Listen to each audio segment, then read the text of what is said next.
सात ऐसी जगह हैं जहां जिन्नात रहते हैं और वहां जाने से पहले आपको अपने आप को हिसार में जरूर लेना चाहिए।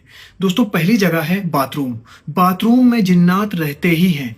वहां जाने से पहले आपको बाथरूम में जाने की दुआ जो मैं ये स्क्रीन पे दिखा रहा हूं इसको याद कर लीजिए और जब भी बाथरूम जाइए तो ये दुआ जरूर पढ़िए, क्योंकि बाथरूम में कहा जाता है कि जिन्नातों का बसेरा होता है और ये खबीस जिन्नात होते हैं।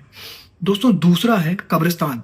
कब्रिस्तान भी जाने से पहले अपने आप को चारों कुल पढ़ के फूंक लीजिए और अपने आप को हिसार में ले लीजिए। कब्रिस्तान में भी कहा जाता है कि जिन्नात रहते हैं, क्योंकि जिन्नातों को चाहिए सुनसान इलाका, और कब्रिस्तान से ज्यादा सुनसान इलाका क्या होगा।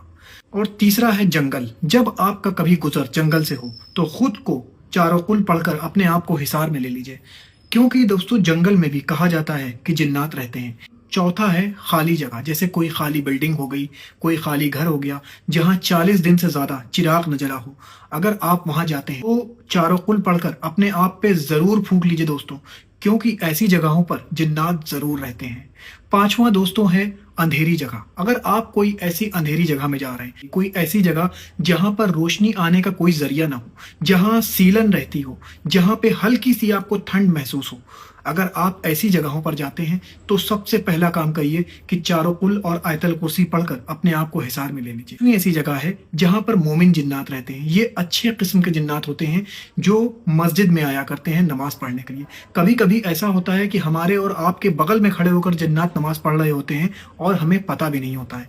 ये होते हैं मोमिन जिन्नात। ये किसी को तकलीफ नहीं देते हैं, ये सिर्फ इबादत करने की गर्ज से इंसानों के करीब आते हैं और इंसानों की मस्जिद में भी आते हैं। सातवीं जगह है पानी, जैसे कि समुंदर हो गया, नदी का किनारा हो गया, तालाब का किनारा हो गया। कभी आपका गुजर अगर इस तरह की जगहों से हो तो भी अपने ऊपर चारों कुल पढ़कर फूंक लीजिए और अपने आप को हिसार में ले लीजिए। दोस्तों, ये जो मैंने 7 बातें बताई हैं, खास करके औरतें इसका बहुत ध्यान रखें, क्योंकि जिन्नात औरतों की तरफ ज्यादा माइल होते हैं, इसलिए उन्हें खास करके ज्यादा ध्यान रखना चाहिए। जब आप आयतल कुर्सी और चारों कुल पढ़ लेते हैं तो आप अल्लाह के हिफ्ज़ व अमान में चले जाते हैं और उस हिसार को तोड़ना फिर किसी के बस की बात नहीं होती। दोस्तों, मेरा सब्सक्रिप्शन प्लान भी लीजिए ताकि मैं आपके पास ऐसे ही वीडियो लेके आता रहूं और मेरा मोटिवेशन लेवल भी बरकरार रहे। अल्लाह हाफिज दोस्तों, अपना बहुत ख्याल रखिए।